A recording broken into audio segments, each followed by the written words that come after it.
Hi, my name is Lauren, and I'm a registered dietitian with Rock Valley Health. Today, we're going to be talking all about how to build a better gut. So, today's presentation will have a variety of nutrition and wellness tips for optimizing your digestive health.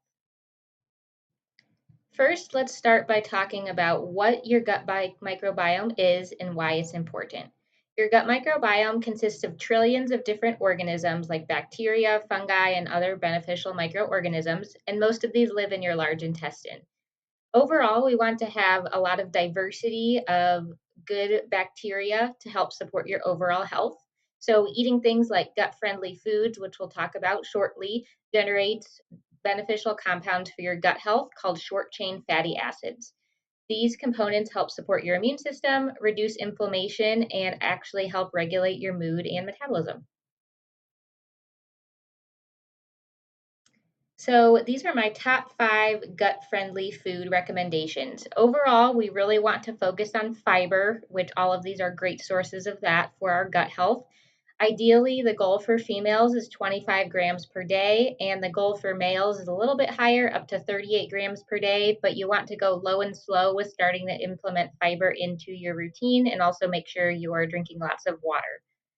So first off, fruits and veggies. I recommend just trying to add color and get these in with your meals and snacks as often as possible. Your daily goal should be 5 1 cup servings of fruits and veggies total. So think 5 1 cup servings is 5 fistfuls or 5 baseball size amounts. Beans are an easy, cheap option to add to your meal routine. Half a cup per day is the ideal goal. You can add these to things like ground meat, salads, and soups. Hummus and edamame are other ways you can add these in. And there's a lot of crunchy bean snacks that you can have on the go. Brands like Harvest Snaps, Hippies, or the Only Bean are ones that I usually recommend. Nuts and seeds are also gut friendly, great sources of fiber. You can add them to oatmeal or yogurt, incorporate them into snacks like with trail mixes.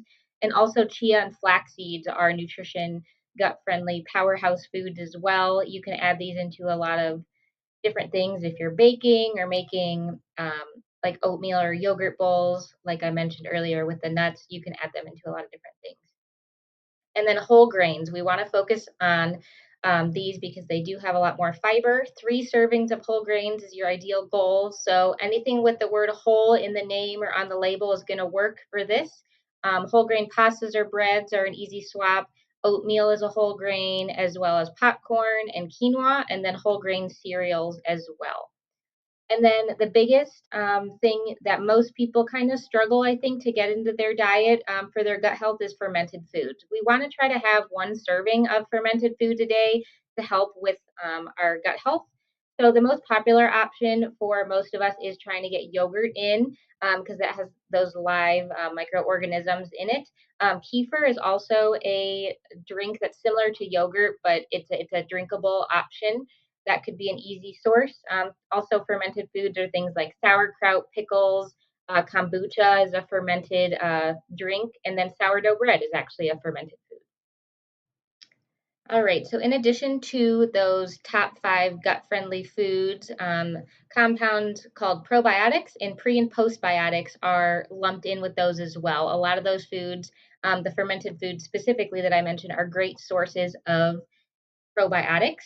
So, what are probiotics? They are actually live microorganisms, and they're also available as supplements, but we want to ideally try to get most of them from these fermented foods.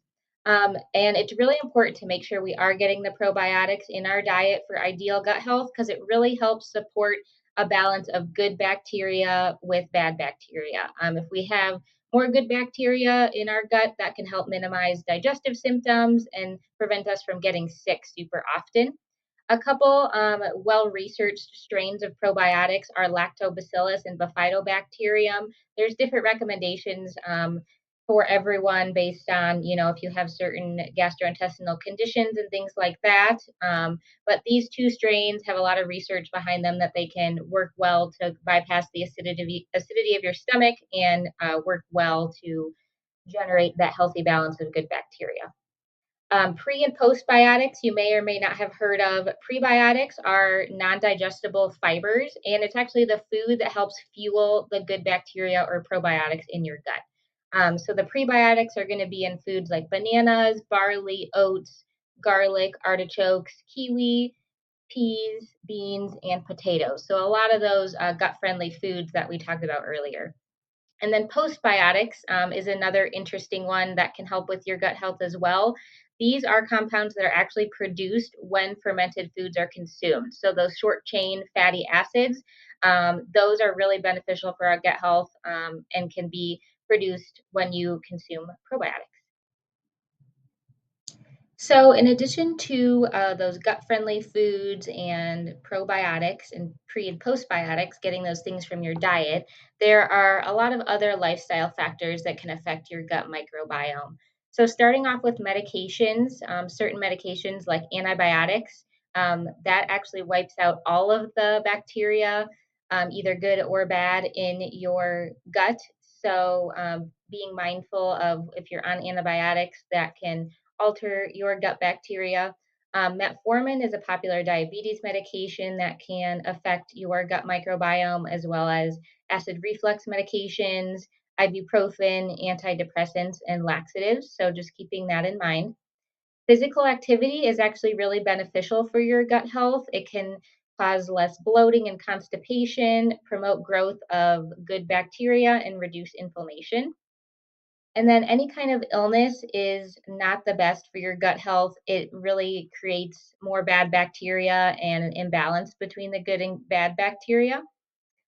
Sleep is also highly connected to your gut health. If you're chronically getting poor sleep, that can cause more inflammation in your gut, slower digestion, and just imbalances of the good and bad bacteria. Stress is probably the biggest one that can affect your gut health and what a lot of people struggle with. Stress can cause more of that inflammation in your gut as well, promote the growth of bad bacteria, and slow your digestion. And then smoking and alcohol also have a negative impact on your gut health. These trigger inflammation, they can destroy that good bacteria in your gut and actually increase your risk of certain gastrointestinal diseases. So, there are a couple other areas that are highly connected to your gut health. The first one is called the gut brain connection. This is actually how your gut and your brain directly communicate. These microorganisms in your gut, they help produce chemical messengers that actually influence your mood. So, any kind of stress, or if your body senses that you're in the fight or flight mode, that response can actually alter levels of your healthy gut bacteria.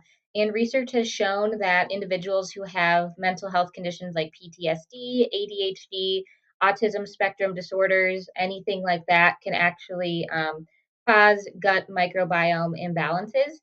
So it's really important to if you have those conditions, working with a doctor or a dietitian to help find ways to create a healthy balance of good bacteria, but also really focusing on finding stress management techniques that work for you and that you can implement into your daily routine.